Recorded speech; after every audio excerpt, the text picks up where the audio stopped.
күйеуім мен не үшін қызықты маған сол кезде. Мен анандай фигурам жоқ, тұйықпын. Сол ойлаймын да, сол кассом. Потому что сен сразу бірден удобная екеніңді көрсеттің. Кассом отырмын, удобный екен. Қайдан келген ұғым еркекті тек қана мамочка болып ғана өзіме ғашық қылам деген? Или ол саған айтып беді, өйстіп тамақ салып берсең, сен маған больше ұнайсың деп? Но соған деген кезде элемент то, что қатты жақсы көрмесін да, я соның положительно кіре беремін. Я сездім, что ол басқа бірлермен жүр, тағы да сөп салып жүр деп. Мына 4 балам, вот қайда барады, по-любому келеді дедім да. Пусть гуляет, но все равно келеді деп. Мен қазір жарлам бар, вообще мама, өзімді әрең ұстап отырмын. То, что он изменяет, то, что он біреу бар, и с ней живет, жаңа квартира снимать етіп. Ол жерде ол жас қыз еді. Өз баласын тастап біреудің баласын асырап жүр ма деген ой келді? Иә, болды, обидно болды. Мен сен мына жерде 4 баланың тағдырын, өмірін бұзып тұрсың, сен қатын, сучка деп едің, соған алды мына жерде бір неде столда бір нәрсе тұрған, алды маған кидать етті жаңағы бір затты. Любовницасы. Любовницасы. Алдында напалай. Мен не істеп не болғанын білмеймін, әжей напала. Шашынан жұлдым, кеудесінен ұрдым, күйеуім күші келмей жатыр. Хотя он здоровый. Әйел алдына отырып алған, екеуін күлімдеп тұр. Бақытжан, сен неге екеуің біргесіңдер ме, бірге емессіңдер ме? Мен түсінбей қойдым. Неге сен бірге болсыңдар, неге маған келіп жүрсің басыңды қатырып дедім да. Сөйтсем ана әйел айтады. В смысле? Сен қашан барып жүрсің дейді маған. Сол кезде жыным тиген. Сонда оның қалаған кезде, оны толып қалған кезде ғана келеді ма сонда ол? Сен өзің ләззат алатын ба едің? Жоқ. Сүйсең де ләззат алмайсың. Өйткені ол сені ойлайды ма, төсекте ойламайды ма? Как будто надо и все, солай екеуміз тарап. Мен уже солай үйреніп қалған тоже. Мен сол күні 2-ші этаждан секіріп, аяғымды повредила деймін. Секіріп кеттің ба, өлем деп айттың ба сонда? Мен боламын ба, жоқ па? Что-то ол мені жақсы көрмей, сүймей бартқан сияқты сезіп тұрмын. Мен одан 2-ші бала тумаймын да. Өйткені мен ажырассам, мен бір баламен тұрмысқа шығам деп болашағымды ойлап тұрамын да. Өйткені мен сүшкімін. Өзін жақсы көретін да.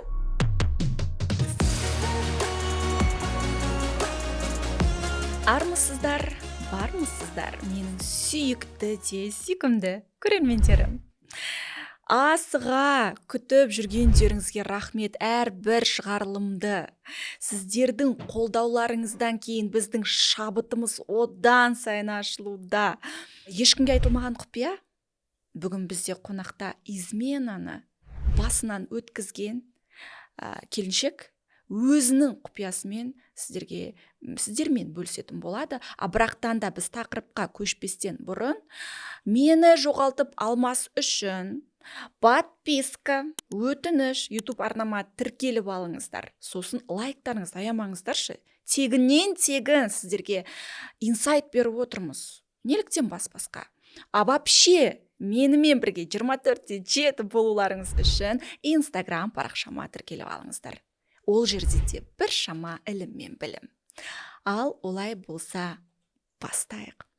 Қош келдің, Бота. Қалайсың? Қош келдік, Айдана ханым. Сізді көргенімге қуанып тұрмын да, қобалжып тұрмын да. Сізді олай өмірде көрем деп ойламаппын, аяқ астынан. Осылай өмірімде жағдайлар болып, сізбен қауышуға тура келіп қалды да. Сені танымадым, бірақ мен TikTokта рекке шығып кеткен видеоңды мен өзім көрдім. Как раз бізде подкастана измена тақырыбы жабылмай жатыр да. Өйткені бұл кәдімгі ауқымды тақырып. Щепетильный тема екен. Өйткені бізде ер азаматтар өте көп измена жасайды. Біреу просто білдіреді, біреу білдіртпейді, бірақтан да бар. Әйелдерге өте ауыр. Оказывается, не только әйелдерге, ер азаматтарға да ауыр тақырып екен бұл. Өйткені қаншама ер азаматтар сізге дейін келді маған қонаққа. Мен көрдім. Олар өз шындығын айтты, өз көз қарастарын. Енді мен әйелдің тарапынан сіздің шындығыңызды естігім келді, бірақтан мен ойламадым, сіз маған өзіңіз жазады деп. Сіз маған жаздыңыз, мен келгім келеді, и шындығымды айтқым келеді дедіңіз. Мен жаздым, но мен не ожидала, сіздер қабылдайды деп. Өйткені бұл жазғаным себебі маған TikTok'ыма қаншама оқырмандар келе бастады. Жаңағыдай аудитория, келіншектер, қыз келіншектер, которые мен сияқты басынан өткізіп жатыр, и өткізген, қаншама поддержкаларын көріп, и бұл жаңағы тақырыпты, жаңағы жағдайды ашып айтқанымды қалап тұрған сезімді. И мен түсіндім, что маған бұны ақыры салдым ба сондай видео, и до конца точкасын қоюға өз өміріме де, и жаңағы келіп жатқан оқырмандарға да түсінікті болатындай, жаңағыдай точка қоятындай өзім сондай подкаст болса деп сізбен жаңағы арман болған. Иә. Бүгін екеумізде еркін подкаст болады. Мені бір жан құрбыңдай болады ғой, өзіңе солай тартып бүткіл шындығыңды ашшы деп мен сұраймын да бүгін сенен. Енді бірақтан да сол бір күнге өтпестен бұрын кішігірім танысып өтейік екеуміз. Қай жылғысың, есімің толық? Өзім Семейдің тумасымын, бірақ та Ақмола облысында өскем, нағашылар жағынан. Жасым осы бір аптадан кейін 35-ке келемін. Есімім Ботагөз, Бота дейді бәрі.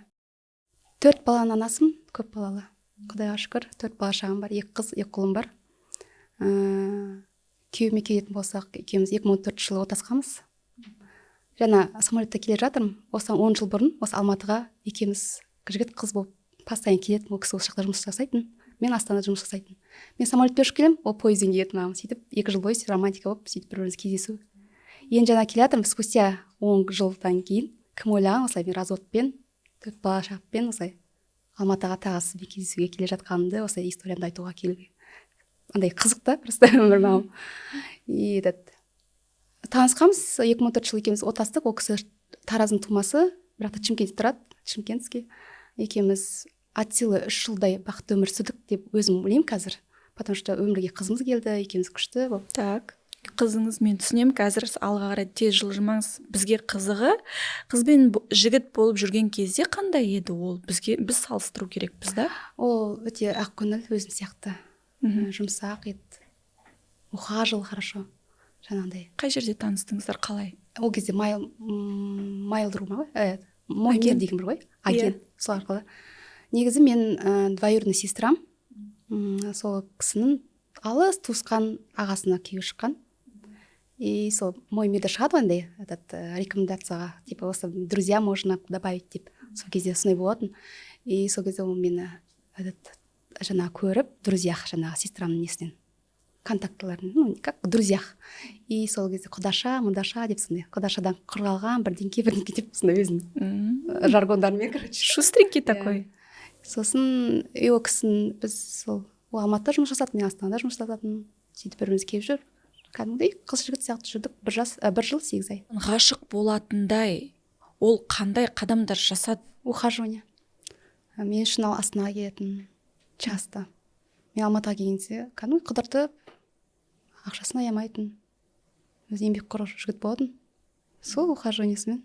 Еще мен өзім 26 жасқа келген едім ол кезде. Үйдегілер күйеуге шық деп. Сосын то, что мен сол кезде өзім жұмыста отырған кезде корейский кино маған масқара жақсы көретін корейский жігіттерді ше, көздері сықсый, сондай өзім армандайтын сондай балада, сондай жігіттерден бала тууға. И бұл кісінің көзі сықсый болғаннан кейін мен ойланбастан ғашық болдым. Ғашық болдым. Ну, все-таки корейский бір сериал көріп, оған ұқсайды екен деп адам просто ғашық болмайды. Жоқ, айтырмын, жаңағы тұйық болғаны, салмақты болғаны. Екеуің қарым-қатынастарында мысалы жүріп жүрсіңдер, қыз бен жігіт болып, сен более открытая болдың ба сонда? Да. Эмоциональная, иә? Болдым ондай, иә. Не скрываю, болдым. Күйеуге шығып қалдым, өштім. А ол оны ұнататын, иә? Ұнататын.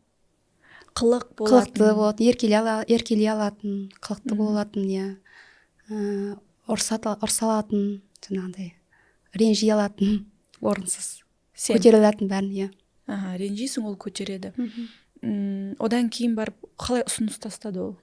Ол кісінің папасы үлкен кісі болғаннан кейін үйленеді. Ол мені таныстырды үйіне барып Шымкентке. Қанша жүрдіңіздер? 1 жыл 8 ай. Таныстыруға алып барды ма? Таныстыру. Не деді ол таныстыру алдында? Жүрген қызым деді. Жоқ, саған қалай айтты, мен әке-шешеммен танысапсың? Иә, үйге білмеймін, ол жағын олар кісілер біле ме, білмеймін, әйтеуір алып барды. Біз Алматыға келген кезде сосын сол Алматыға келгеннен кейін Шымкентке барып бір күнде таныстырды. Менің болашақ әйелімсің деген сияқты әңгімелер айтты ма? Не сұрайтын ол? Мысалы, тамақ пісіре аласың ба, үй тірлігіне қалайсың деген әңгімелер болды ма? Жоқ, ондай сұрамайтын. Ондай сұраған жоқ па? Ата-енеммен тұрамын ба, жоқ па деп айтпадың ба, сұрамадың ба сен? Мен сразу айттым, үйленетін болсақ, мен Шымкентке бармаймын. Мен Астанада жұмысым бар, келсең өзің кел. И Алматыға да барайын дедім. Үйреніп қалған жерім осы дедім. И ол келді артынан. Ол келісті. Келді, и біз үйленгеннен кейін ағалары келе бастады. И бәрі көшіп келді Астанаға.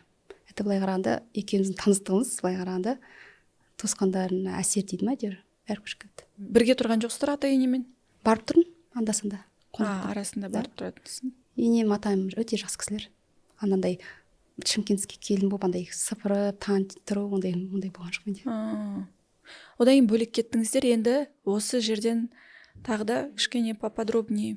Иә, сосын 2004 жылы екеуміз тойымыз болды Шымкентте. Сосын Астанада бірге снимать еттік квартира. Ол кісі өзінің бизнесін ашты, өзінің жұмысын істей бердім. Сосын қызым дүниеге келді.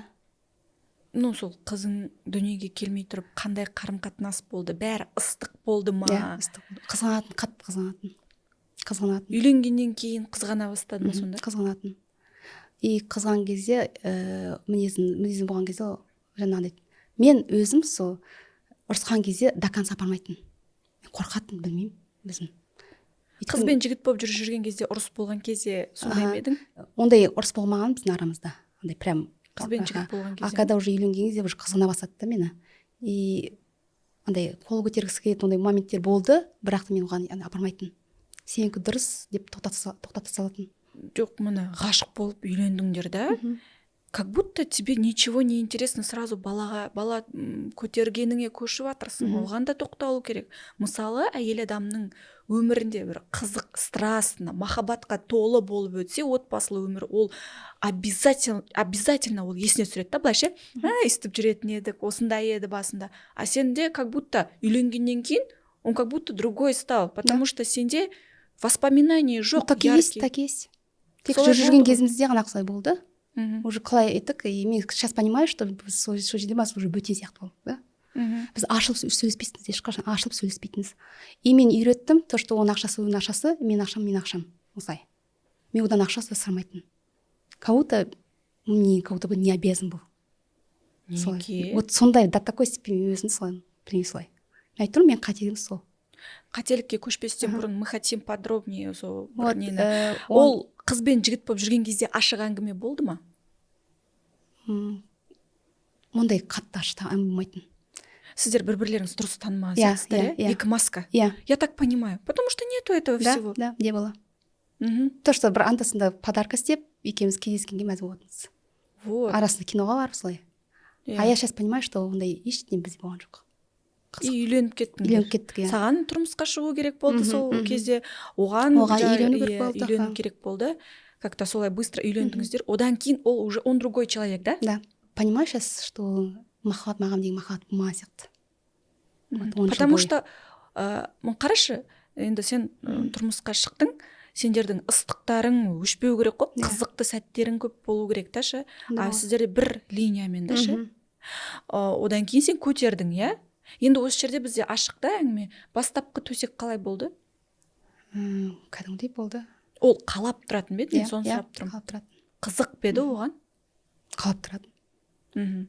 Қалайтын, но мен понимаю, что мен қазір, что мен төсекте онша болмағанымды. Иә, сен ұялдың, ұялшақтау болдың, иә? Андай өзінде андай не болмады, қандай. Инициатива. Аха. И как-то мен надо и все. Анандай. Или білмеймін, мен ойлаймын, что мен оны жақсы көремін әлгіге, да? Или мен үйреншіп қалдым, мен өзім әлі түсінбеймін да оны. Сондай сезім. Тағы да енді ашық айтып, сіз мына жердегі түсіріп жатқан адамдардың ешқайсысына мән бермеңіз, сіз маған айтыңыз. Өйткені сіздің экранның арғы жағында көріп отырған адам ол түсіну керек та, сіздің жаныңызды қалай болды деген сияқты. Біз алдыға қарай жылжып кете алмаймыз. Сол измена болған случайға тоқталып ше, бірден бізге керек та ше, сізді хотим поподробнее узнать.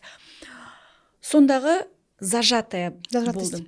Мен өзім кішкентай кезінен зажатый болдым да адам. Нельзя раскрываться.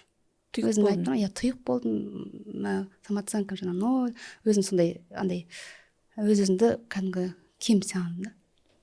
Самооценка төмен болды, бірақтан да сол бір корейский фильмдарды көру, сериалдарды көру арқылы кішкене ашылып, солардың қылықтарын қайталап, өзіңді солай істедің ба? Да, сондай болды моменттер, да. И мам бәрі болды да, как-то. Но мен сейчас понимаю, что мен қазір сол күйеуім мен не үшін қызықты маған сол кезде деймін. Мен анандай фигурам жоқ, тұйықпын, сол ойлаймын да, сол қазір сол. Ал мен айтайын ба не үшін қызықты ол? Потому что сен сразу бірден удобная Да, екеніңді удобно. көрсеттің. Қазір отырмын, удобно екен. Тұйық, значит, көп сөйлемейді. Мгм. Тұйық, значит, ұрыспайды, истеричка емес. Менмендігі жоқ, мені сыйлап тұр. Яғни, что? Польза. О, ему удобно. Я не знаю, ол сол кезде момент сонда ойлады ма, ойлаған жоқ па? Ойлайды. Я понимаю, что мен солай точно сондай болдым. И сол қатені енді түсіп жатырмын мен 35-ке келіп, 10 жылда. Қызымды көтердім. Қызы қатты жақсы көреді, ол қызым, бірінші баласын. Сол қызды біз прям еркелетіп өсірдік. И сол қыздан кейін жаңа изменился айтайын ба? Қара, сен әңгімеге деп көшіп кетіп жатсың да. И знаешь, қандай моментке акцент бердің? Ол қызын жақсы көреді. Яғни ол балажан балаларын жақсы көреді. Яғни саған махаббаты аз, бірақ сен можешь все что угодно простить, потому что он любит детей. Яғни балаларын жақсы көргені үшін сен сол моментте мейірімің ашылып, ше, оған деген махаббатың ашылып тұр да, тек қана сол моментте. Оған дейін пустота, мен ол туралы бүйтіп ашып айтқаныңды, сені қалай сүйгенін ашып айтқан ештеңе байқаған жоқпын. Сонда сен балаларым үшін осы жақсы әке ғой деген сияқты көндің ба сондай ұғыммен? Иә, сондай көндім. И то, что еңбекқорлығы асырай алады дегендей, балаларын тастамайды дегендей. Сосын қызын туғаннан кейін бізде кішкене материалдық жағдайдан қиын болды. Ол да депрессияда болды, мен де депрессияда болдым. Ол бір нәрсе старался ашуға, мен де бір нәрсе старалась, банкротство болды, кредит, долговая яма, соның бәрі мені вообще депрессияға түсіріп жүрді. И мен вообще замкнутый болып қалдым. Сосын 2-ші жылыма аяқ бала көтерсем мүмкін все болады шығар. Тем более мен ұл туғым келді да, мен өзім күйеуге шықпай тұрып, ол 2 ұл 2 қыз. Так как мен өзім жалғызбын үйде, ағам ғана бар. И ұл туамын дедім да, жаңағындай бәрін ұмытамын деп. Ол сұрады ма? Иә, оғам, мен айтамын, осы маған бәрі қанша бала тусын деп айтатын. Сондай сөздері сенің жүрегіңе тимейді ма? Енді ойладым, ол қанша бала тусын да, енді я думала, что мы с ним до конца. Мне кажется, сен бала туып бұл жерде білімсіздік мен жағынан жаңағы бала туып больше оны өзіңе байлау бір қорқыныш болған сияқты. Сол кезде де, иә? Мүмкін. Сезеді ғой әйел. Баласы жақсы көреді ғой, тағы 1-2 бала тусам, тағы да осы үйде қалады ғой, біз отбасы боламыз, әрі қарай өмірімізді бірге, қарттық өміріміз бірге қарсы аламыз деген сияқты сенде ғана. Мен айтқан, мен уверена болдым, что мен өмір бақи боламын. Но мен то, что ол жерде не ойлағанын білмеймін, но мен бала хотела от него именно. Бүкіл балам, сол 4 бала шағым содан болған ғой. Қаладың сол моментте. Мен сол кезде понимаю, что мен все равно одан не уверена болатын. То, что ол менің адам ба, мен адам емес па. Сондағы сенің жертва рөлің деймін да. Мысалы, енді ойлашы, көз алдың елестет, қазір басқа ештеңе ойлама. Мен сенің орында болғанда долговая яма. Яғни мен ол еркекке не уверена. Мен боламын ба, жоқ па? Что-то ол мені жақсы көрмей, сүймей бартқан сияқты сезіп тұрмын. Мен одан 2-ші бала тумаймын да. Өйткені мен ажырассам, мен бір баламен тұрмысқа шығам деп болашағымды ойлап тұрамын. Өйткені мен сүшкімін. Өзін жақсы көретін да, өзінің пользасын ойлайтын да. А бұл жерде сенде бір басқаша ой. Басқаша ой болды, потому что мен айтып тұрмын, мен жігітпен мен жүрген андай жігітпен жүре алмайтын да. Жүре алмайтын, қарамайтын маған ешкім. Сен сөйтіп ойлайсың ба сонда? Ойлайтын, тастап кетсе мені ешкім алмайды деп? Мүмкін сол ойлаған шығар, маған сол Бақытжанға дейін мен ешқандай жігітпен серьезно жүрген емеспін. Сондай, может, сондай не бар шығар менде. Страх болды, наверное. То, что 2019 жылы ұлымды көтерген кезде уже ол андай жұмыс істеймін, типа асырау, 2-ші балам туайын жатыр, мынау деп тоже уже үйден кете басады. У него привычка үйден кете басады, андай күні-түні жұмыс жасаймын деп өзіне жұмыс істегесін, андай үйден қашып тұрады. Қашып тұрады. Сыртқа ему там комфортно, чем с тобой. Да, комфортно. Сосын мен ұлым туылғаннан кейін мен Шымкентке жіберді. Кішкентай 20 күннен кейін 40-нан шығарды ұлымды. И сен ауылға бар, мамама, папама, типа мен на комнатаны, ол кездегі общага снимать ететініз да, ақшасын төлемей қойын, күзге қарай ақша жинап, кішкене сендерді алып келем деп. Оказывается, сол кезде мен 2 қат болып жүрген кезде ол бір қызбен жүре бастапты. жүре бастапты. И мен бала туғаннан кейін бізді отправил Шымкентке, ауылға. Мен сендім.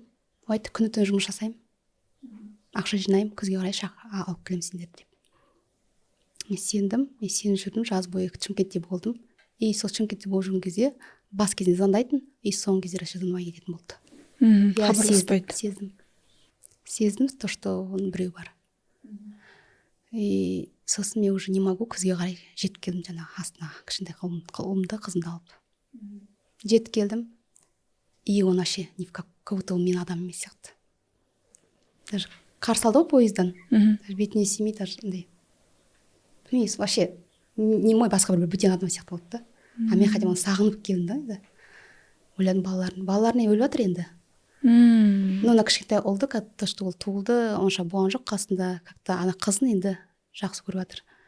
Сосын келді, и бізді бір комнатаға снял, комнату бір общагада, и сол жерге тұрғызып қойды. Мен айттым, енді сен бірге тұрасың ғой? Нет, тұрмаймын. Мен сол жұмыс істеймін, күн түн деп әлі алдады мені. И сол кезде туысқандары не то деп, жаңағы аңдай бастаған күйеуімді. Туысқандары? Өзінің ағалары, әпкелері. И солар былай қарағанда, солар көтін ашып берді, былай қарағанда күйеуім. То, что он изменяет, то, что он біреу бар, и с ней живет. Жаңағы квартира снимать етіп. Ол жерде ол жас қыз еді. Жаңағы любовницасы ма енді қалай айтуға болады, білмеймін. Сен қандай күйде болдың оны? Ол кезде мен ол кезде вообще не понимаю. Мен қазір осознанно понимаю, но ол кезде мен истерила, қызғандым. Я не могла, мен не представляла, что басқа біреу жаңағы тұрады, бізді тастап кетті. Мен вообще уверена болдым, мен өмір бақи до конца өмір сүремін деп. И мне плохо было. Мен кәдімгі истеритап, мен қасымда насильно болған қаладым, былай қарағанда. Сөйлестің ба онымен ашық? Сөйлестім. Мен айттым, сен айтшы, біреуің бар ма деп еткен кезде, сұраған кезде ол жоқ. Мен не ойнап жүрмін ба, шешен, анау деп сөйтіп уже боқтай басады. Саған боқтап сөйлеген нормада, иә? Ол уже боқтап сөйлейді, он раздражается. Бізге сол бытовуханы сен айтпадың. Біз білгіміз келеді. Просто да, боқтайтын, шешен деп. И до конца бір нәрсе сұрасаң ашылып айтпайтын. Сөйлесуден қашады. Да, мен бір нәрсе сұрасам болды, шешен істеген, анау мынау, мен сен не ерігіп жүрмін ба, бүйтіп жүрмін ба, зачем тебе деп солай. А мысалы сен когда тамақ дайындап, енді оны удивлять етуге стараться етіп, сенде болды деп ойлаймын. Өйткені сен махаббатты заслуживать етуді үйреніп қалғансың одан уже, иә? Қандай реакция болатын одан? Зор екен дей салады, болды. Қалай? Зор екен, зор екен деп айтады. Тамақ жеп алады да, болды, иә? Төсекпен удивлять етуге стараться еттің ба? Ол кезде ондай нелерді білмейтін. Сонда оның қалаған кезде, оны толып қалған кезде ғана келеді ма сонда? Болды, иә? Солай болады. Сен өзің ләззат алатын ба едің? Жоқ. Сүйсең де ләззат алмайсың. Өйткені ол сені ойлайды ма, төсекте ойламайды ма? Ну, знаешь, как будто надо, и все, солай екеуміз тарап. Мен уже солай үйреніп қалған уже. Ол өзінікі не тұрып болды. И все, мен солай. Вообще есіңе түсірші, саған айтып па еді ол, давай бүйтейік, сөйтейік, былай көрейік? Айтпаған. Өйткені сен есіңе тағы да түсірейік. Сен енді шыққан кезде, былай төсекте жататын кезде, оны білу керекпіз да? Зажатость па сенде бір? Да, зажатость болдым. Зажатость есть у меня до сих пор. Ол байқайды ғой ер азаматқа. Мен ашылмайтын, потому что айттым ғой, менде сондай өзім сондай нем бар, кішкентай кезімде сондай нем бар, зажатность. Просто мен сұрайын дегенім ше, ол еркектің жәлебіне жата ма, әлде шынымен де үйінен бірдеңе жетпеді ма деген сияқты. Жетпеді ғой, сол жетпеді, мен түсініп қазір. Өйткені әйел мен еркек бір-бірінен энергия алады, алмасады да, ол болу керек та ше. Ары қарай жұмыс істеу үшін энергия керек қой. Ол кезде мен сол ақмақ болдым, мен білімім болған жоқ. Мен енді осознанно түсініп жатырмын бәрін. Сосын ғой мен айтадым, мен оны жамандауға келген жоқпын. Я чувствую, что мен оны отталкивала его сондай нәрсемен. И чересчур мамочка болдым жаңағыдай. Он менен заботиться етесің сонда. Заботиться. Одан кейін жаңа измена білдің, әңгіме болды ашық. Сосын бізбен тұрмады, и сосын мамалар бәрі біліп, короче, мені ана әйелмен сөйлесіп, қызбен, ол кезде қыз, ол әйел емес, қызбен сөйлесіп, ол қыз айтты, ол мама айтты, что мен айырылысып кеткем, 2 балам бар, мен оларға көмектестіремін, айырылысып кеткен деп, ол алдаған ғой походу, потому что жақсы көріп қалған ба сол қызды, солай. И она не знала, ол қыз.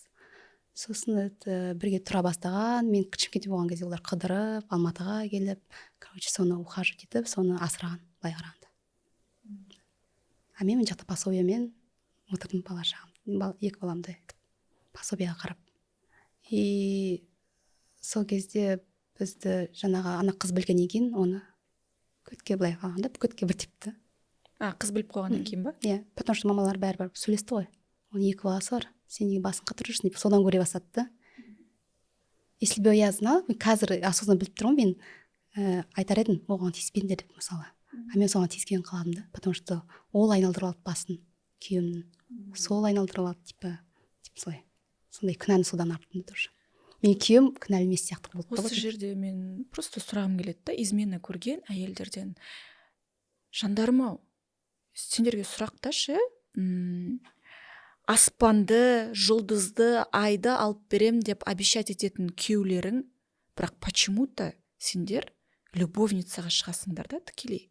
Неліктен деймін да? Любовница саған келіп обещать етті ма? Мен саған жұлдызды алып берем, айды алып берем, мен сені сүйем, мен сені бақытты етемін деп. Обещать еткен ол сенің байың емес па? Так в чем дело? Неліктен байыңмен сен бірінші алыспайсың? Егер де махаббатыңның күші, қуаты мықты болса, ол любовницаның алдына бармайтында едің да, просто еркегің сенен кетпейтін еді. Мен бұл жерде барлығын әйелге жауып тұрған жоқпын. Просто так и есть. Нормальный еркек болса деймін да. Бұл жерде еркектермен разбираться етіңдер, бірінші айтарым. Сөйтіп, бірақтан сен еркегіңнен көрмедің. Иә, сол қателігіммен, мен сол қыздан көрдім бәрін. Ол алып кетті, ол басын айналдырып алды. Как будто она знала все, действительно, солай біле тұра сонымен жүрді, жатты, типа тұрып жатыр деп. И туысқандар да содан көре бастады. И ол сосын отказался от него. И он как будто вынужденно келді, и мен соған рада была. Қуандым. Как будто бы еркегіңе ұрысқан жоқсың ба? Ренжіген жоқсың ба еркегіңе? Ұрыстықты енді все равно қызғаныш болды. Мен айтамын, мен ұрса бассам бітті, ол тыңдамайды мені. Ашып сөйлеспейтінбіз ешқашан. Тұра бастадық, истерика болды тоже, қызғаныш болды. Екінші даже, я помню, сейчас қазір есіме түсіп жатыр, ол кезде общага тұратынбыз. Екінші этаждан құлағаным бар, потому что мен сол келгенге уже бір апта болды тұратқанымызға енді. Ана уже бітіп бәрі. Более-менее мен как всегда тамағын істеп, өзінше ухаживать етіп, солай өзінше тағы да етіп аламын ғой деп. Сондай позиция болды менде. И бала шаға, балам бар, ұлым бар, кішкене ұлым етсе, кішкене қояр деп. Ұмытар ана, хотя я знала, что он ұмытпайды ана. Потому что любит. Потому что он екеуі разборка по телефону, бәрі менің көзімше болды. Сонда қандай разборка? Қалшы дей ма? Типа, мен күйеуім оны жергізмеді. Сонымен тұрғысы келді. Сен көзінше звондай ма сонда? Звондаған кезде талай ұстап қалған кезім болды да, разборка. Екеуміз тұрып жатырмыз, но соны ана бой бермеді да, ана ой, типа сен ешкім жүрмейсің, мен сен бәрі сенімен боламын дегенде келтірді. Кетпейсің менімен, бәрібір сенімен боламын. Ну, ол жақсы көретіндей қыз, красавица болған. Да. Әдемі ма? Да. Мен соны біле тұра, одан сайын қызғаныш, жаңағыдай. Сол жас қыз күйеуі шықпаған еді. Жас қыз, сен көрдің ба бетпе-бет ол қыз? Бетпе-бет көрген жоқпын, фотоларын көрдім. Көрініп тұр ма бетінде өмір болып, жизнерадостный? Красавица, симпатичная, қазір оны айта аламын. Ол кезде мен прям не могла. Жек көріп тұрдың, жек көріп тұрдым. И бір күні сол, когда бір апта болған кезде сол мен тамақ істеп, курткасын жуатсам, сол кольцо жүр, кольцо. Оказывается, он умудрялся предложение істеуге. Как он умудрялся, я не знаю, мен официально әйел бола тұра, как он умудрялся оған предложение жасауға деп. Соны мен көріп, сен қалай менімен бола тұра, әлі мен айырылыспай тұра, оған предложение жасап көрдім деп. Оны кейін білдім ғой мен, жаңа фотосынан, видеосынан көрдім ана қыздың инстаграмда. То, что он предложение вот мне сделал деп, типа, пост салған. Предложение істеген үші, иә? Сосын мен айтамын, ана қыз ақымақ болсын, оны қалай официально да, екеуміз айырылыспаған деп. И соны біліп, мен сол күні екінші этаждан секіріп, аяғымды андай повредила дей ма? Секіріп кетті ма, өлем деп айттың ба сонда? Потому что мен сол уже не болды да. Қатты ауыр болды. Потому что мен сол бір аптада саралас өзінше соны қайтып өзіме. Алдатқызып, мамочка болып, короче, тамағын істеп, солай болып. Сонда сенің махаббатың өзіңе оралту техникаң ол қандай тамақ? Білмей солай болды. Тамақ, и құшақтап әңгіме айту ма, не істеу? Кішкене ұмытқызуға, ананы ұмытқызуға деп Не ойладым. істедің ұмытқызу үшін? Енді внимание сол жұмыстан келеді, тамағын беріп, как обычно мен андай басқаша арам ойлаған жоқпын. Прости, істейші, бүйтейші, істейші деген.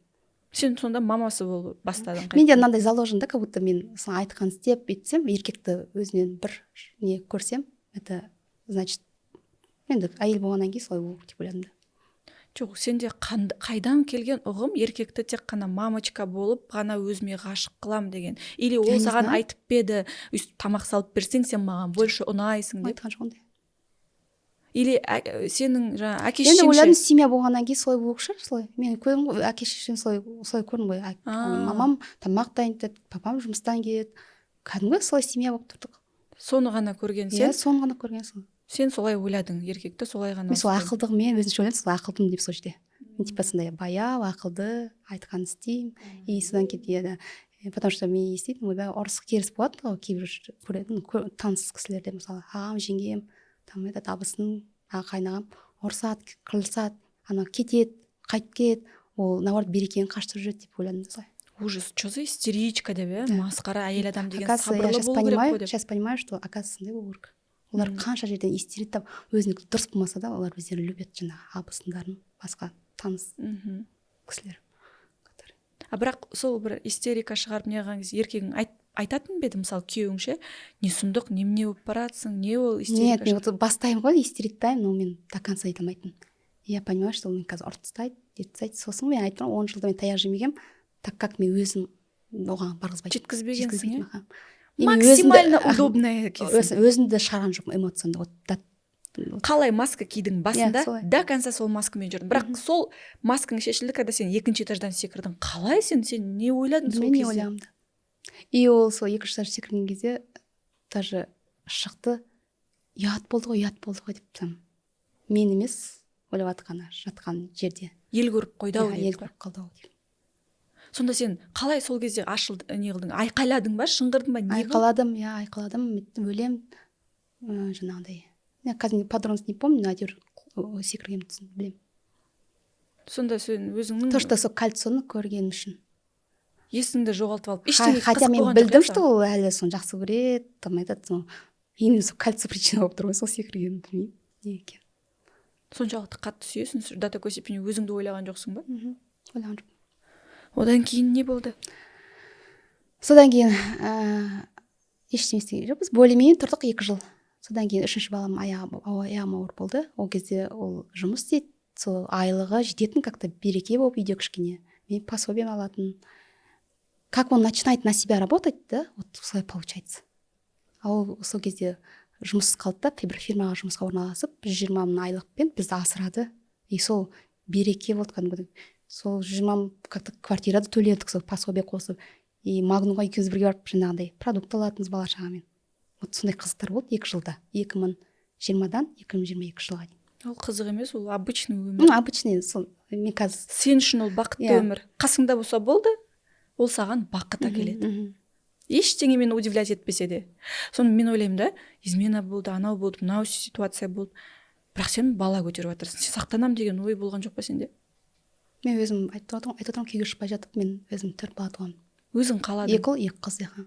Сол цельға өзімді айттым да. Еще жасым болса театр, маған туып тастау керек. 30-ға дейін, 32-ге дейін. Измена жасаса да қорқыныш жоқ, жалғыз қалып қалай асыраймын мен? Білмеймін, ойлағанмын вообще. До такой степени ақымақ болғаным ба, ойлаған жоқпын. И то, что осы 2021 екеуміз бірге тұра бастағанын ойладым, енді бәрі нормализуется жаңағыдай. Бала туып, сосын уже екеуміз бірге ақымағын бастаймыз деп. Наоборот болып жатыр оның бәрі. Сосын екеуің жаңағы Магнумға барып жүргендер жақсы болып жүрді бәрі? Продукт әкеп, кәдімгі 2 жыл сөйтіп тұрып жүрдік. 3-ші балама қатты болды. Баламның әйтеуір, ол балам бағы бар екен. Несі әкелік, несін мейірім көрді. Ұлым. 1-ші қызым мейірім көрді, 2-ші ұлым как-то көрмеді, 3-ші ұлым көрді. И 4-ші қызыма қатты болған кезде, 2022-де. Опять ол өзіне жұмыс жасайын деп жаңағы өзінің жұмысын ашты. И мен күні-түні жұмыс істеймін, қайталанып кетір ғой. И сол мен біле тұра, соның бәрін. Опять сене бастадым ғой соған. Сене бастадым, то, что ол шынымен де күні-түні жұмыс жасайды деп. До такой степени ақымақтығым. Қазір күліп айтып отырмын ғой енді. Кете бастады, сол кезде мен осы 4-ші қызыма аяма болған кезде кішкене сложности болды. Сосын мен мамам пенсияға шықты, өз мамамды шақырып алдым. Ол үйге қонбай жүрді, сосын? Былтыр қызым 2 болған кезде қонбай жүрді, сосын қызым туылды. ол сол өзінің 24/7 жұмыс істеймін, сол жерде қонамын жұмыста деп мен барып жүрдім, тамақ апарып беріп жүрдім. Сен үйге қонбайды, еще тамақ апарасың ба? Енді шиномонтажка істейді өзі. И сол жерде сол кезде күзде сезон болады ғой шиномонтажкада, көмектесіп жүрді, ақша беріп жүрді. түсініп тұрсың. Мен қазір жарлам бар ғой, мама, өзімді әрең ұстап отырмын подкаст бойы. Вообще сен дұрыс емес ойлайсың ғой негізі. Дұрыс ойлаймын. Мен білемін, что мен необычно басқаша. Білмеймін ғой қайдан келген. Хотя я все понимаю. Но соған деген кезде или мен то, что қатты жақсы көргенсің ба, я соны положительно кіре беремін. Иә. Сосын ары қарай не болды? Последний сол ойладым. Я сездім, что ол басқа біреулермен жүр, тағы да сөп салып жүр деп. Ойладым. На 4 балам, вот қайда барады, по-любому келеді дедім да. Пусть гуляет, но все равно келеді деп. Үміттен жүрдім. И сөйтіп жүріп, міне 1 жыл болды. Қызым әкелік мейірін көрмеген, анда-санда келеді, анда-санда ақша салып тұрады. И все. И мен как-то өзім сол ұмыту как-то развитие бүйтемін сөйтемін деп сөйтіп жүрмін өзім. Ақша тауып, бірдеңелер істеп, жұмысқа кіріп магазинге. Сөйтіп мамам балаларды қарап жатыр үйде. И осы январда жаңағы уже любовницасы күйеуінің несін ашып кетті артын. Қалай болды сол оқиға? Сен қай жерде отырдың? Сөйтіп мен ойлап жүрдім, что ол жұмыс істеп жүр, и бір күні түнде ұйықтап жатсам, бір тура күйеуімнің номер такой бір саны өзге маяк тістеп береді қайта. Сөйтіп звондасам алмайды. Сосын сообщение жазып жүрдім. Сен кімсің? Емес сездің, что жай случайность болмайды, андай ұқсайтын номер. Сосын күйеуіме звондадым. Мама, осы сенікіндей номер звондап жатыр десем, қайдағы лаққанский біреу шығар деп бірдеңке деп жатыр. И мен қоймай жаздым ана қызға. Фотосы жоқ. Сөйтсем, сен кімсің, мам? Мен айтам, сен кімсің? Біз 1 жыл болды жүргенімізге жаңағыдай бірге тұрып жүргенімізге дейді да. Мен айттым, мен де қызымын, мен айтқан жоқпын әйелім деп. Сосын мен айттым, ой, да ты что дейтін да. Сен оны білесің, оның әйелі бар екенін мен білемін дедім да. 4 бала шағасы бар екен. Да, ол айтты, айырылысып кеттім деп айтты. 4 бала шағасы бар, айырылысып кеттім деп айтты. Мен айттым, сонда сен де мені алдап жүрме дедім. В конце сказала, что менің официально әйелім, 4 бала шағасы бар. Не істеп жүрсің деп, короче. Оған дейін не білдің сен сообщениемен сөйлескен кезде? Тағы не айтты ашылып? То, что бірге тұрып жатқандары 1 жыл болғаны, и екеуі бір-бірін сүйетіндерін. Одан кейін сен айттың, мен әйелімін деп. Сосын сосын айттым, екеуін бір-бірін жақсы көреді, мен уже пофиг болды да. Екеуін бір-бірін жақсы көреді, оның твой дедім. Бірақ та мен айырылысып алсын демеші дедім. Сөйтіп мен түсіндім, что ол болмайды, ол сол әйелді. Енді ақыр жақсы көреді екен, бірге тұрады екен. И осы бәрі, то, что ол не помогает соңғы кездері, оказывается, опять же, сол 2019 жылы қызды ухаживал, сол қызды нетті ғой, сол қызды енді асырады ғой. И на то же самое получается. Сосын мен білгенім, то, что ол разведенная, 2 баласы бар екен. 2 баласы бар. Білген кезде қандай сезімде болдың? Мам, білейін, бәрі болды. Өз баласын тастап біреудің баласын асырап жүр ма деген ой келді ме? Иә, болды, обидно болды. Сосын мен күйеуіме айттым, сен біреуің бар екен, ашығын айтшы маған. Басқа ақыры ашылып тұр артын. Басқа туысқандар білмей тұрып маған айтшы десем, мен шешесі ерігіп жүрмін ба, бүйтіп жүрмін ба, сөйтіп жүрмін, ол лаққанский анау деп. Сөйтіп жауап салды? Ашылып айтпайтын ешқашан. Одан кейін ары қарай не болды? Мен как-то уже ойладым, ана келіншекке айттым, ақыры сені жақсы көреді екен, бола бер сонымен бірге. Мен айырылысуға беремін дедім, разводқа. И ол келіншек айтты, мен де онымен тұрмаймын. Типа ол мені алдады, сен келіншек екенін білдім ғой дейді. И ойладым, сол момент, ақыры ол бұрынғы ғана қыз сияқты артынан теуіп жаңағыдай бірге болмаса, мүмкін сол шанс маған обратно его вернуть. Да, вернуть. Потому что мен қателіктерімді түсіне бастадым да өзім жаңағы. То, что я мама, я здесь хотела, мен уже сол кезде сіздің неңізді оқи бастадым январда. Подписка жасап сіздің разборларыңызды, прямой эфирларыңызды көре бастадым да, и мен уже түсіндім, что менде қаншама қателік менден. И мен сол кезде уже өзімді кішкене уже ете бастадым. Неге осылай болып жатырғанын, болғанын түсіндің ба? Түсіне бастадым. То, что я мамочка была, то, что мен слишком удобная была, то, что я өзімді самооценкам 0, өзімді жақсы көрмейтін, бәрін түсіне бастадым да, бүкіл нелер ашыла бастады жаңағыдай. а оған дейін я как-то старалась, но все равно ана бытовухамен баламен бір нарттан бір болғаннан кейін бала кішкентай баламен развиваться тоже старалась, но мне не получалось материалдық жағынан и то что балалар шаға кішкентай бала болғаннан кейін как-то я ондайға не успевала. А ол любовницасы қандай екен? Любовницасы простая, өзіне тең екен. Қазір қарап отырсам өзіне тең екен. Қалай, неге? Я понимаю, что мен кеше көрген кезде оны мен қанша жерден самооценкам төмен болса да мен түсіндім, что я 4 бала шаға туған оның қасында енді айта алмаймын, что ол андай красавица не красавица деп мен өзім уверенность сезіндім сол кезде. Қойш. Да. Сол кездесу енді соған ары қарай не болды, соған оралайықшы. Сосын мен сол 2 айда январь февральда сол сіздің нелеріңізді оқи бастадым, өзінше развитиеға кеттім. Мейлі пусть что делать, соны істей берсін, ақыры бір келер деп все равно үміт болды ғой, келеді все равно деп, ақымақ болып жүр деп сөйтіп ойладым. Ешкімге айтқан жоқпын, туысқан, ол кезде мен уже жариялаған жоқпын. Екеуміздің арақатынамыз болсақ боламыз, болмасақ болмаймыз. Бұл жерде мен өзімді кішкене развитиеға жетейін, кішкене өзімді қадірлейін деп жаңағындай. И ол айтты, что мен онымен тұрмаймын, ақыры саған сөйтіп жатыр, ол маған да сөйтеді в будущем деді ол әйел. Алдайды, типа сені сөйтіп алдаған адам, мен де сөйтіп, я не собираюсь с ним жить деді. И мен ойладым, все, она отказалась, наверное, да. И было момент, что бақыт жаңа күйеуім маған келе бастады уже солай. Уже үйге келе часто уже. И мен түсіндім, что ана әйел тоже қуып жүрді оны. И келе бастады. Сосын мен сол кезде уже сіздің нелеріңізді кішкене андай өзінше тегін техникаларыңызды өзінше как-то жарасын жарасмасын как-то старалась жаңағы қылық па? Қылықтарын шығарып кішкене. Өйткені сен курс алғансың ба, алмағансың? Алған жоқпын, үлгерген жоқпын Айдана ханым сіздің курсыңызды алуға. Курсыңызды алсам мүмкін осындай жағдай болмаушы еді. Үлгере алмай қалдым меніңізді алуға.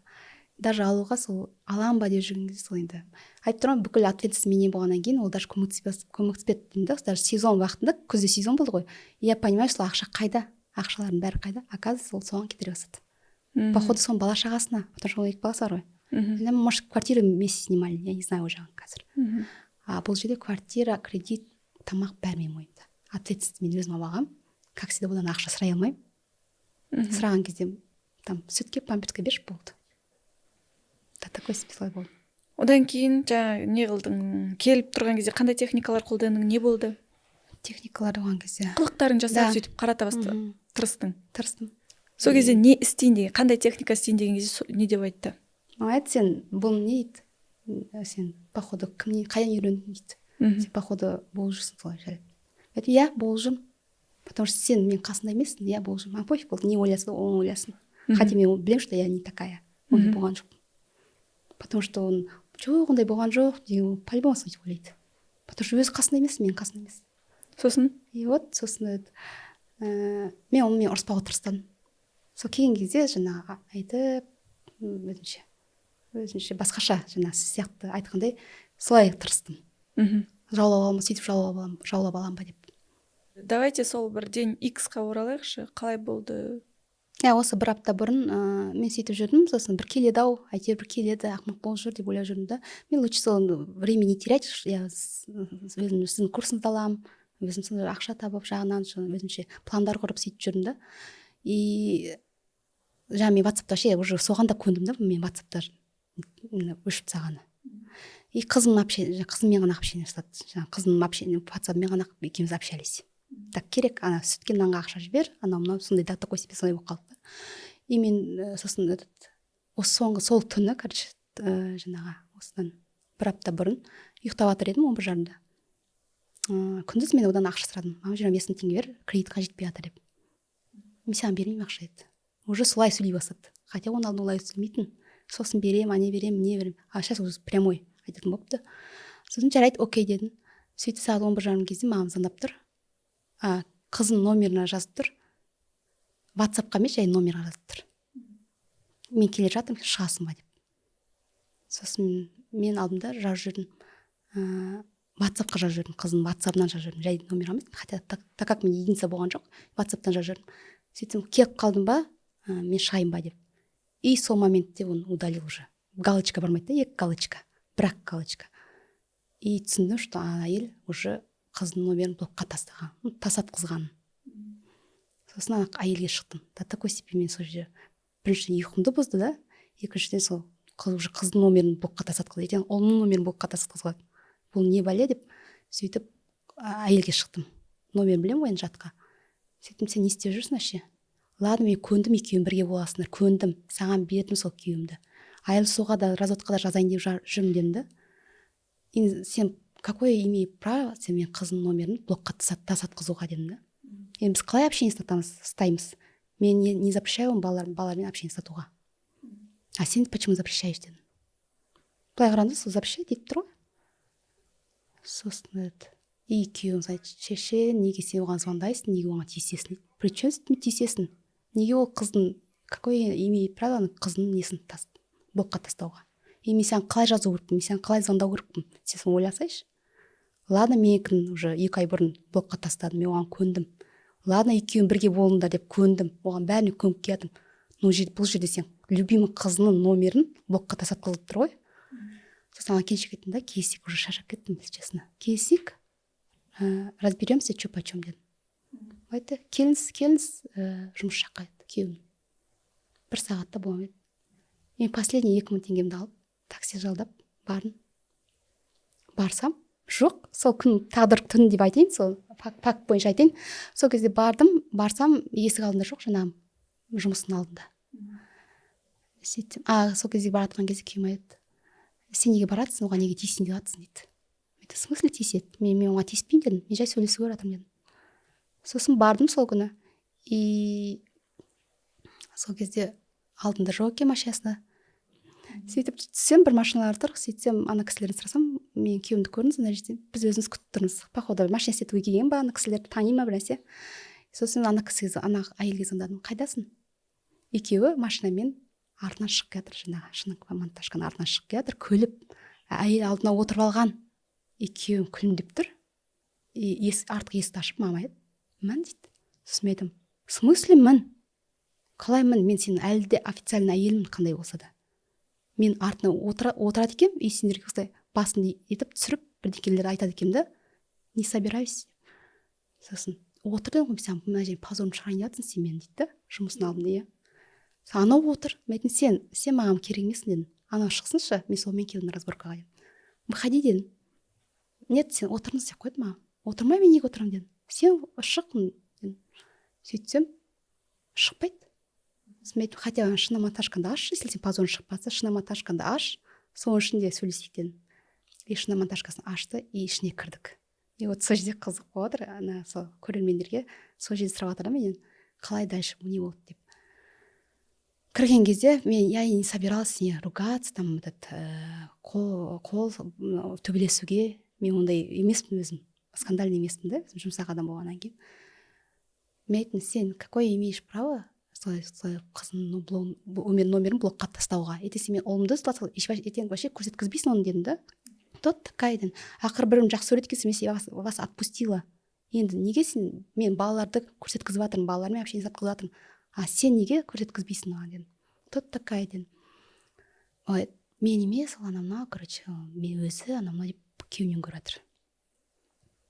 И сол кезде бір сөзден сөз шығып қалды да, сосын мен айттым, Бақытжан, сен неге екеуің біргесіңдер ма, бірге емессіңдер ма? Мен түсінбей қойдым. Неге сен бірге болсаңдар, неге маған келіп жүрсің басымды қатырып дедім да. Сөйтсем, ана әйел айтады ба, анаң қарап, в смысле? Сен қашан барып жүрсің дейді анаған. Ох, сол кезде жыным тигені. Мен айттым, сен в смысле солай, сен ты хочешь отношения выяснять сол кіммен? Қай күні? Он имеет право маған келмей, әйелім қандай болса да заңды да әлі. Сен соған былай в смысле деп мен отношения етіп тұр да, выяснять. Мен айттым, сен мына жерде 4 баланың тағдырын, өмірін бұзып тұрсың, сен қатын. Сучка деп едім, соған алды, ана жерде бір неде столда бір нәрсе тұрған. Алды маған кидать етті жаңағы нені, бір затты. Любовницасы. Любовницасы. Сол кезде мен ол кезде өзімді танымай қалдым уже. Жарылайын деп тұрсың. Жылдар бойы жиналған нәрсе. Мен хотя жарылмайын деп ойладым да. Сол несі маған прям қатты тиді. И мен алдымда напалай. Мен не істеп не болғанын білмеймін, айттым напала. Шашынан жұлдым, кеудесінен ұрдым, күйеуім күші келмей жатыр. Хотя он здоровый. И ана әйел де здоровый. Здоровый кішкене. еще ол андай алба жұлбау келіпті пижамамен. Қазір білмеймін, несі лифчик бар ма жоқ па, қазір түсініксіз. Но сол жерде я помню, что алба жұлба курткасын етпеген осылай келіпті. И мен оны ұрып жатырмын, білмеймін, әйтеуір шашынан жұлып жатырмын. Мен уже көздің алдында ештеңе жоқ та уже, ана неден басқа. И күйеуім былай дейді жатыр, былай дейді, анаған жолатқызбайды, короче. Мен былай прям қолмен накидывайся оған. Күйеуің өліп барады, анау кет деп. Ананы сақтап қалғысы келеді, жақтап қалғысы келеді. Маған мені наоборот итеріп, мені былай қолын көтеріп, сөйтіп итеріп, ана жақ қарай итеріп жатыр да. Сосын анау әйел алды да, и менің қолым ішіне тиіп кетті. Ол кезде я не осознавала, что менің қолым ішіне тиіп кеткен. Мен одан кейін түсіндім да. И сол моменттен ол алды да машинаға кетіп қалды. Сосын күйеуім мені сол жерде, сен неге тиісесің, оның не жазығы бар? Сен оған неге тиесің? Мен в смысле оның не жазығы бар? Деп. Сөйтіп екеуміз біраз отношение выяснять еттік. Сол кезде мені итеріп, ұрып, арқамнан бірдеңелер істеді әйтеуір. Мен даже ауырғанын сезген жоқпын. До такой степени сондай. Ұрып тастады, любовницасына тиісті деп. И соның өзінде де ол мені сол жерде мүмкін андай ұрып тастаушы ма еді, көгертіп бетімді. Мен уже соған баратқан кезде я уже тартындым. Өзімді уже ұстап қалдым. Потому что я понимала, что мен қазір бетімді бәрін ұрып тастаса, или сол қорқыныш па баяғы әдет па, орта жолдан тоқтатты сол. Сосын мен далаға шықтым да, шық, машинаға айналып анаған истериттап, шықпайды. Давай до конца. Айттың ба, шық, жайлеп. Ана жерде бәрі қарап тұр ғой. Жынданып кеткем. Анау айтты, мен позорым шығарып жатсың сен ана жерде, анау деп, бар кет. Мені мал деп, сол жерде мал деп айтпайтын адам, мал деп. Мама обидно было, до такой степени оған. Не істедім соншама? Не істедім? Мен көніп жатырмын бәрін, ақыр жақсы көреді екен, жүрекке әмір жүрмейді екен, жақсы көреді екен сол әйелді. Оған да көніп жатырмын ғой. И машинасын ұрып, машинасын терезесін сындыра жатырмын. Ана әйел шықпайды. Тартам, аяқпен тепкілеймін машинасын. Өзін танымай қалдым да қарағанда. До такой степени истеритаған. И мен мынау естіңдер, мына 4 баласын тастап, мына қатынға бола 4 баласын тастап, мына жәлепке бола деп аузыма келген айттым. Өмір өйтіп боқ, аузынан неше түрлі сөздер шықты. И ана жерде еркектер, и ол соған жындап, позорын шығып жатыр деп, мені мына жерін қылқындырып, шашынан тартып. Күйеуің ба? Иә, далада. Типа позорын шығып жатсың, анада нем бар дегендей. Машинаны сындырып жатсың, машина деп, сол моментте сол айтқандар бар. Еще ана әйел шықпайды ғой. Ол әйел адам ғой, түсіну керек қой енді. Қанша жерде не болса да. Мені ұрып атқаннан, қылқындырып атқаннан, ана сидит, даже не выходит. Айтпайды да, тоқта, Бақытжан, не істеп жатсың деп. Ол неге айтады, ол сен оны жәлеп деп жатырсың, сен оны ұрғың келеді, өлтіргің келеді. Ана жерде өлтіріп тастады мені. Қарап тұр ма солай? Ол просто сенен шошып тұрған сияқты сол моментте. Осы неге истерить етіп жатыр, неге бүйтіп жатыр. Ол тек қана ол ше өз любовь санап тұрған жоқ, ол өзі мен әйелімін деп, ол уже бірге екеуі тұрып жатыр. Мені неге қорғамайды деп. Ол қорғап жатыр, сенің күйеуің сені емес, любовницасын қорғап жатыр, өйткені ол сүйіп тұр любовницасын. Вот. Сосын мен кет деп мені қуды. Мен айттым, менде кететін ақша жоқ. Таксиға мені апарса, мен сені апармаймын, қалай жетсің, олай жет деп, ана машинаға отырды да, зуетіп алдынан өткіпті. Кет қалды екеуі. Сені сол жерде ұрып не қылды, иә? Мен жерде не істеп? Бірінші рет па? Иә, бірінші рет сөйтіп, мен ол жерде ұрғанды сезген жоқ, мен ауырған. Мен екінші, үшінші күні сездім. Мен просто өзім истеритадым да, тоже. Еще ана елдің мына жерін тырнап алды, мен оған не істеп қойған білмей, әйтеуір тоже мен атсыл бүкіл күшімді прям соған меттім. Оказывается, әйелі истерит еткен кезде не істеп не оған білмейді екен ғой шынымен. Бүкіл мен еще тем более бәлен жыл бойы келатқан нәрсе ғой менің ішіндегі. Иә. Зато андай кішкене желденіп қалдым да. Хотя я понимаю, что мен до конца барған жоқпын. Мен ана қызық болмай қалды, потому что ол машинаға тығып қалды. Жауып алды да. Охота было уже екеуміз бірімізді андай уже. Бычытын шығаратындай. Ұрып төбелескің келді, охота было. Бірақтан да сен оған ренжисің да, бірақ сен өзің күйеуіңе олай ренжімейсің. Неге бүкіл ызаңды сол еркегіңе жібермеске бүкіл күшін? Жоқ, маған то, что сол маған накинулся, она сама же первая. Соған мен залың ашам. Блокқа салдыртты деп па? ол блокқа салмау ол еркегіңе байланысты емес па? Еркегің захочет, ол не только сенің екеуіңнің ортақ балаларыңды блокқа салады, ол просто сенімен болады. Да, она так и говорит, что он сам деп мысалы. То, что мен сучка деген соған намысына тиіп кетті. А че намысына оған тиеді? Намыстанып кетті, оны айтып. Просто бұл жерде қызықта сенің ашуың еркегіңе солай келмегендігі. Ашуланбайсың да, ер азаматыңа солай. Сосын мен алдымда таксиге ақша жоқ, біраз отырдым ана жерде, ана кісілер апарсайын, айтамай, жүр апарсайын, ешкім ештеңе деген жоқ. Иә, әйтеуір Астанада тұратын адамдар білетін шығар енді, то что анау Жұбановадан Көктал жаққа 11 километр жаяу жүріп келдім. И сол жерге келатқан кезде еме есіме түсіп кетті, то что менің қолым оны ішіне тиіп кетті. Вот, сол жерде қызық болды. Іші тиіп кетті, и я понимаю, что бұл жерде сол ішіне тигеннен кейін бастап анау начала убегать. Жаңа машинаға мініп алды да есіктер жауып алды. И күйеуім де оны то, что сол жерде қорғағаны, бұл жерде значит не то дедім. И күйеуіме звондайтын. Бақытжан, ты случайно екі қабат емес пе сенен дедім. Сөйтсем, иә, екі қабат саған бола 1 сағатқа больницадан шықты дейді. Оказывается, то, что пижамамен алба жуалып келгені, я не знаю, қай больница түнде жіберетін пациентті. Но саған бола 1 сағатқа сұранып кездесу келді дейді. Мен айтты, в смысле маған бола сен неге одолжение жасайсың? Одолжение жасап тұр ғой былай қарағанда. Неге сен маған одолжение жасап тұрсың деп.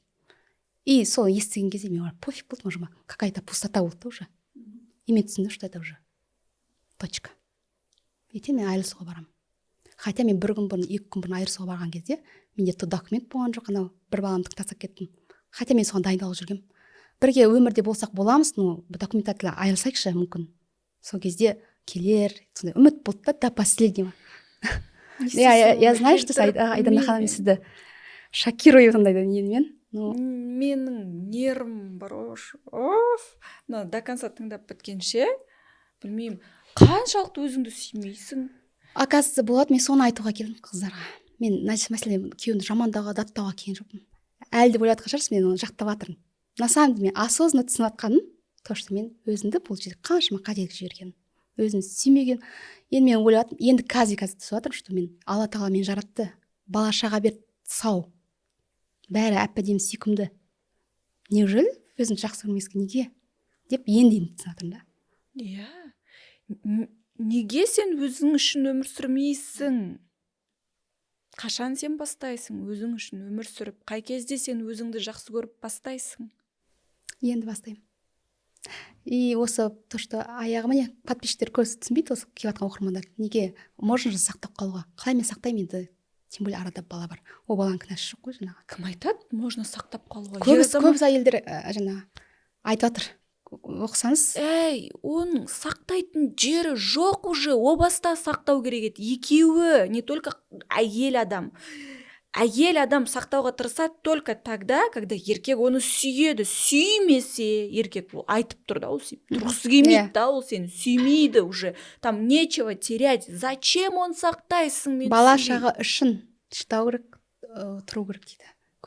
Зачем? Не үшін? Бала шаға үшін. Сонда бала шаға ол сендердің бақытсыз отбасынан қандай тәрбие алып шығады, мен түсінбеймін. Я понимаю, сейчас бала шаға өсіп кетеді. Олардың өз өмірі бар. Бала шаға үшін жертвовать етудің керегі жоқ өзіңді. Ол просто сылтау бала шаға үшін деген. Просто человек себя не любит, и солай өзін ақтап шығады, мен бала шаға үшін тырысып жатырмын. И сол жерде мен келатқан кезде мен түсіндім, что 2 қабат деген кезде мен түсіндім. Мен ол жерде 2 қабат екенін ренжіген жоқпын да. Просто то, что до такой степени я себя унизила, да, соны алдында. И до такой степени нолдан өзіме обидно болды. Неге мен соншалықты осындай күйге жеттім? Неге? Осы точка болды жаңағы 2 қабат болғаны. И муж сол 2 қабат емес болмаса, мүмкін мен әлі күнге дейін үміттеншімін, әлі де бірдеңке келеді. Хотя мен білемін, что мен разводқа беремін официально, но по-любому келеді ол, қайда барады деп сөйтіп жүрмін. А мен уже білемін, қазір уже точно білемін, что мен оны қабылдамаймын. Хоть қанша жерден жақсы көріп тұрсам да. Я понимаю, что мен оны әлі жақсы көремін. Мен оны жүректен алып тастаймаймын сразу. Это время надо, уақыт керек. Я не знаю почему. Өйтіп жақсы көретін. Оның қай жерін жақсы көресің? Я не знаю. Айдана ханым, не знаю. Это то, что я не уверена в себе, поэтому, наверное. У меня страх есть, то, что как дальше? Без мужчины, ну, балалардың әкесіз қалай дальше? Это ну, то, что обидно, то, что мен оған физически ештеңе істеген жоқпын. Вот, старалась, да, как-то. Но я понимаю, что ол неправильно все. Но мен ол кезде түсінген жоқпын ғой ештеңе. Енді түсінатырмын осознанно бәрін. То, что мен сол жерде түсінбегенмін, я себя должна всю жизнь винить деп қазір отырмын да мысалы. Жоқ, енді сен енді түсініп тұрсың ғой, неге қазір өмірді бастамасқа? Енді Айдана ханым міне айтып тұрмын ғой, енді міне мынандай бар екен ғой, оказывается, каждый өмір адамның 7 жыл сайын өмірі циклы өзгереді екен да. Мен енді 35-ке бір апта қалды толуыма. Я понимаю, что это все к лучшему, наверное. И осы 35 жасында ары қарай 7 жылдығымды это мне шанс дается өзгертуге бәрін. Даже солай бар да, оказывается, цикл меняется, все, даже осы жасқа жеткен, 35 жасқа дейін жеткен адам егерде успех не добился, там, отношениях, қарым-қатынас дұрыс болмаса, это уже второй шанс 35 дейін беріледі екен да, жаңағы. Мен оны оқыдым. И этот второе дыхание ашылады, жаңағындай ценности меняется дейді ғой. Вот, енді түсініп жатырмын да. Сен қазір мынандай пикта тұрсың да ше, либо сен құлайсың, либо сен көтерілесің одан сайын. Өз қолымда тұрсың бәрі. Қарашы, сен мынандай сөз айттың да ше, мен оны әлі де сүйемін деп. А сен ол қайтып келсе, қабылдасаң, сен қайтадан құлайсың да ше. Я уверена, уже мен қабылдамаймын. Онда оны сүюдің қажет жоқ. Енді мен қалай естественно нәрсені қалай мен алып тастаймын? Өзіңді сүйесің. Сен өзіңді сүйген кезде я буду стараться же. Сен эгоистка боласың. Яғни балаларыңнан да өзіңді сүйесің. Ол солай болу керек, ол заңдылық. Бірінші өзіңді сүйесің, екінші өзіңді сүйесің. А одан кейін қалғаны ер азаматты өліп өшіп сүюдің қажет жоқ. Тем более сені сүймейтін ер азаматты ше. Ол сондай саған иттіктер, мен камераға қарап айта аламын, сондай иттік жасаған кезде оны сен күтіп қабылдауға дайын тұрсың, мен соны ұқпаймын да ше. Болды, все, уже точка. Ол ер азамат сені сүймейді, ол келген күннің өзінде ол бала-шаға үшін ғана келуі мүмкін. А дальше нет. Да, я понимаю, что мен қазір уже все, осымен кетсін бәрі. Енді 35 жас, бір аптадан кейін 35-ке келем, и я понимаю, что мен это өз қолымда. Я не собираюсь с ним жить, там, келіп жатса бала-шаға. Кешірім сұрап келсең дейсіз? Жоқ, все, мен на этом все. Мен уже понимаю, что мен осы жеткен жерім осы. Енді мен дальше өзім деп жаңағыдай. Сен түсініп отырсың ба, егер де сен оны кешіретін болсаң, тағы осы сынақпен, бұдан да хуже сынақтармен сыналатын да? Я айттыңыз ғой жаңа, то, что либо спад, либо подъем. Мен сол подъемға тырысам. Қолымнан келгенше тырысам. Балалар үшін не істеу керек деп ойлайсың? Ол үшін не істеу керек? Подъем. Ұмыту керек. Күйеуімді өзімді сүю керекпін, жақсы керекпін. Өзіңді сүю керексің. Соған сіздің курсыңызды алу керекпін деймін. Маған кішкене проработка жасау керекпін, өзім таракандарымды мен жұмыс істеу керекпін. Это я все понимаю прекрасно. Просто то, что на деле кішкене қиындау болып отыр. Ну, то, что вот сезімнен алып тастай алмайсың жүректен. Сразу. Я понимаю, что уақыт керек оған. Ол үшін уақыт керек үшін, маған ұмыту үшін өзім заниматься ету керекпін, өзімді қолға алу керекпін. Махаббатты өзгеден іздемеу керек, өзіңнен бірінші. Өйткені ше, мен саған айтайын, неге сен самооценкаң төмен болды? Өйткені сен сол бір махаббатты өзгеден іздегенің да қателігің. А когда сен өз-өзіңе деген махаббатың толыққанды жоғарғы деңгейде болса, сен біреуден комплимент күтпейсің, біреуден тамағың тәтті екен ау деген сөзді күтпейсің, біреудің құшағын, біреудің махаббатын аймалаған, вниманиясын ештеңе күтпейсің да, өйткені өз-өзіңе деген махаббатың пикта тұр да ше. Айдана ханым, мен білмеймін неге ондай, мен хотя папам айтады ғой, әкесі жақсы көрмеген қыз, там вниманиясы болмаған әкесі басқа еркектен іздейді деп. Күйеуінен там айтады. Но хотя мен папам, мен еркек қызым болған. Мен жақсы көретін, қатты. Ағамнан гөрі мен қатты жақсы көретін. Я не понимаю, почему так наоборот все. Хотя психология бойынша наоборот ғой. Неге олай болып жатқан? Мен айтып өзім тағдырым біртүрлі өзі. Басқаларға қарағанда өзім мышлением да, хотя я все понимаю, все это, ну, басып өзіңіз айтып тұрсыз. басқаша ойлайсың деп. Оның барлығы махаббатты өзгеден іздегенің үшін. Сен үйреніп қалғансың, әкең сені солай жақсы көрді, сондай қарым қатынасқа, иә, еркелетеді, жаңағыдай бәрі махаббатын, әкелік махаббатын береді, соған үйреніп бүйтіп жүрдің да, когда сен ол махаббатты алған жоқсың, питаться етіп жүрдің ғой, сол алған жоқсың, енді ойладың да сен еркегімнен соны аламын деп, сен ойлаған жоқсың до такой степени, что махаббатты өзіңе бере аласың ғой. Өз-өзіне ақ адам махаббатты бере алады. Сен вспомни, когда сен қызық емеспін ғой, наверное. Вот, қызық емес. Потому что мен өзімнің қаншама кемшіліктерім бар деп ойлаймын да. А мен енді түсіндім, почему мен өзім жақсырмау керекке. Құдай маған ақыры осындай өмір беріп тұр, бала шаға беріп тұр, дені сау бала шаға да. Иә. Неге мен өзімді қолға алмасқа? Иә, неге? Неге тамсанбасқа өз-өзіңе, тәніңе, жаныңа? Жертва рөлінен шықпасқа неге? Сенде әлі сол бір роль. Сен одан шықпағансың. Сол жұмыс істей бергім. Сен ойладың, менің алдыма келем, осы историямды айтам, менде жас келіп, соншалықты сені бүйтіп, мә, сонда иттік істеді ма деп, а тут получается мен саған пам сұрақ қойып. Мен дайын болдым сізге, мен білем, дайын болдым. Дайын сол болдың ба? керек болды. Иә, мен сені аямаймын. Мен білем. Өйткені, знаешь, мен сені не үшін аямаймын? Өйткені сен өз-өзіңді аямайсың. А когда адам өз-өзін аямайды, окружающий адамдардың барлығы да аямайды оны. Я поняла, что бұл жерде внешность, фигура, андай роль не играет. Бұл жерде энергия, мен түсінгенім. Мен энергияның сол дәмін енді татып жатқан. Я понимаю, что мен энергияны енді сезіп жатқаным, мен жұмыс істеу до конца, я знаю, что еще есть много работать над собой. Просто мен понимаю, что мен жүрген кезде энергия аламын. И сол кезде мен, когда мен сезе бастаймын энергия, мне все получается. Получается. И когда мен опять ананы ойлап, уже андай депрессняққа жатқым келген кезде, уже соны ойлағым келген кезде, опять у меня спадает. Жаңағыдай все. Көрдің ба? Енді бұл кезде энергиямен жұмыс істеу керек ма? Энергиямен, өз-өзіңмен жұмыс жасау керек. До такой степени мына жерге глубокий сызық қалған. Знаешь, это из-за чего? Мен саған айтайын. Міне, сенің постоянно қалпың. Міне. Сен өмірге ренжулісің да ше, обидаларыңды ішке сақтағансың. Шығармағансың. Сенің жарылғаның всего лишь ана қатынмен төбелескен кезде. И то до конца емес. То есть бүткіл эмоцияң жоқ та ше, тығасың.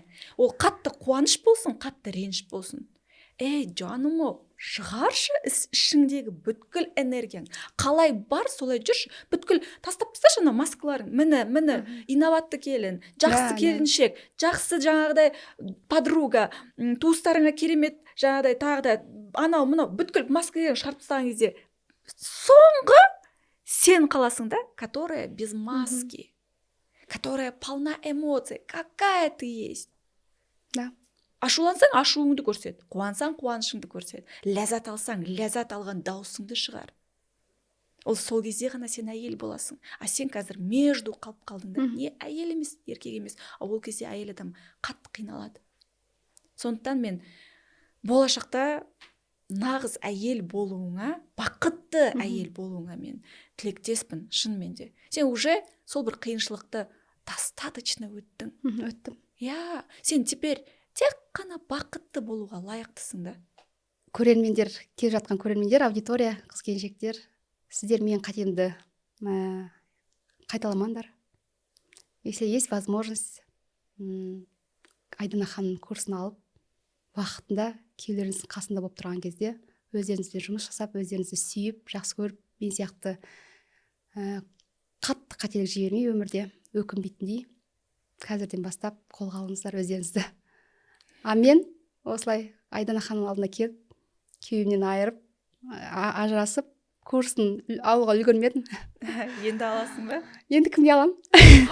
Вот видишь, ты до сих пор жертва. Енді кімге аламын? В смысле кімге аласың? Өзің үшін аласың. Өйткені ол жерде әйелдік энергия, самооценка, жеке шекара, вот осы база сабақтарда, ол саған өмірлік сабақ қой. Оны алу керек.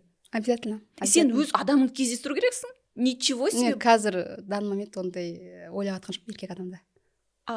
Сен сонда не ойлайсың болашақта? Өзіме жұмыс істеу. Мен қазір өзіме жұмыс істемесем, екінші еркек тоже солай болуы мүмкін. Я понимаю, что я должна сперва өзімді полюбить, өзімнің ценностарымды білуге, и сол кезде по пути кездесіп жатса, жаңа алдына. Неге? Ашылуға дайынсың ба? Нағыз ер азамат кездессе? Дайын. Уже охота басқаша. Уже 35 жасқа дейін көргенім осымен жалғасын. 35 дегенде уже дальше подъем охота бәрін өзгертуге с нуля балалардың бақытты болғанын қалаймын тоже. Балаға кім керек? Бақытты ана болған керек та, дені сау адам, дені сау. Мен мына жерде қазір олар тоже не көрмеді, ол балаларым. Мен осы 1 жыл бойы не көрмеді. Полюбить себя, мне көп, оказывается, адам өзімен жұмыс істеу өте қиын екен. Соны мен өзімді сүйіп етсем, ол мен үшін победа болады да, жеңіс. Шынымен ғой. Иә. Сол кезде мен өзімді сүйіп, жақсы көріп, жақсы өмір сүріп жатсам, мен балаларым да бақытты болады. Балаларың да бақытты болады. Бірінші сен бақытты болсаң, одан кейін балаларың. Сосын сен мысалы болашақта енді адамыңды кездестірсең, ол ер азаматқа мамочкасы емес, өзің любовница болуға дайынсың ба? Да, личный любовница. Иә, личный, өзінікі. Да, өзінікі. Өйткені әйел әртүрлі рөлде бола білу керек. Ол үшін маған необходимостьтің курсында алып, дальше ашылуға. Иә, тұйықсың, ұяласың. Мен де жаңа любовница болуға дайынсың, сен ұялып бүйтіп қалдың да, қысылып. И айтайын дегенім, мен күйеуімді жақтаған датта емес, просто хочу, потому что я осознанно понимаю, что мен өзім отталкивала мынандай рольмен, осындай рольмен. Төсекте да, и мамочка рөлде вообще. И қазір ол жақсы көреді әйелді. Мүмкін әйел жақсы көрсін, екеуі бақытты болсын да. Но я не хочу, чтобы балалармен пусть общаясын, да, мен не собираюсь оларды етуге. Ертеңгі күнде балалардың тойында достойно әке болғанын қалаймын да, достойно. Достойно кеп, ортада тойда тұрғанын қалаймын да. Ақыры ана әйел сүйеді, бақытты болсын. Мен оның бақытты болғанын қалаймын шын жүректе. Потому что мен өзім ондай бақыт бере алмаған түсініп тұрмын. Сол баяғы ақ көңіл, баяғы жұмсақтығым, но будущем охота стервой быть, сучкой быть, сучка болуға сіз айтқандай. Енді қолымнан бар келгенше постараюсь. Пока сізге келіп тұрмын. Бұл енді жай емес деп ойлаймын. Суждено.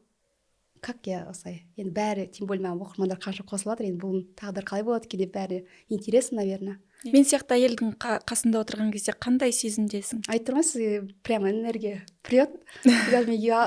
Мана сезіледі прям. Қатты сезіледі ма? Сіздің прям даже не то что ана жерде анау экран ар жағында анау көтеніңізден бұлғантатып, кірпіктеріңізді былай мен ойлағаншымын, айтатын сразу көздеріңіз былай прям өзіңізге жарасып тұр ғой. И мен қуанып тұр осы күнге жетіп сіздің алдыңызға келіп тұрған, сіздің подкастыңызда осылай ашылып сөйлеп тұрған. Мен де қатты қуаныштымын. Көрдің ба, әйелдік энергия деген сол. Әйелдік энергия деген сол. Сіздің қасыңызға келіп сол энергияны сезінейші, сезіліп тұр кәдімгідей сезіліп тұр. Мен тұрмын, мен даже жүрген кезде сеземін сол энергияны. И вот сіздің қасыңызда тұрғанын сезіп тұрмын да. Получается, энергия деген бар екен оказывается өмірде. Хотя айтылады ғой мысалы, а сезу это басқаша екен. Шынымен. Мен саған осындай мықты энергияны тілеймін. Әйелдік сексуальная энергия. Женская сексуальная энергия дейді. Рахмет большое. Осымен подкастымыз соңына жетті. Сіздер әлбетте подписка жасап қойыңыздар. Ұмытпай менің YouTube арнама, Instagram арнама. Сосын комментарияға өз ойыңызды қалдырыңыз. Сіз өз күйеуіңізге кім болғыңыз келеді? Қандай рөлде? Және де осындай изменаны басынан өткізген келіншектер, мен сіздерді өзімнің қатипаш болмасы ішкі болу курсымда күтетін боламын. Обязательно кел, ой санаңды өзгерт.